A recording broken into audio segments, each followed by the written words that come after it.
So welcome back to our channel 1-2-Step. In this video, I'm going to be showing you guys on how you can change currency in your Trust wallet. So guys, if you want to change the currency and you don't know how to do that, then this video is for you. Just go ahead and open your Trust wallet, and once you do that, you'll be shown this page right here.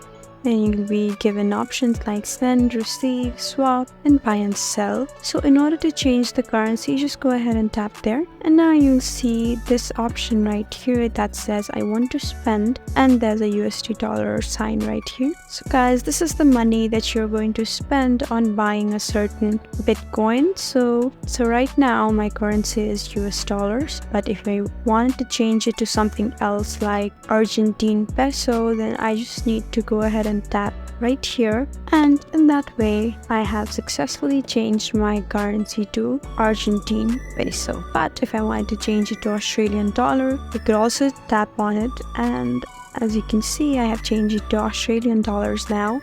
But the most popular ones are USD, Euro, and British Pound. So I'm going to choose British Pound Sterling, and you can see that I have successfully changed my currency multiple times. So this is how to change currency in Trust Wallet. Hope this video was helpful for you. If you found this video helpful, please leave us a like and drop us a comment down below. And if you want more helpful videos like these, then please subscribe to our channel. We'll see you again next time. Thank you for watching.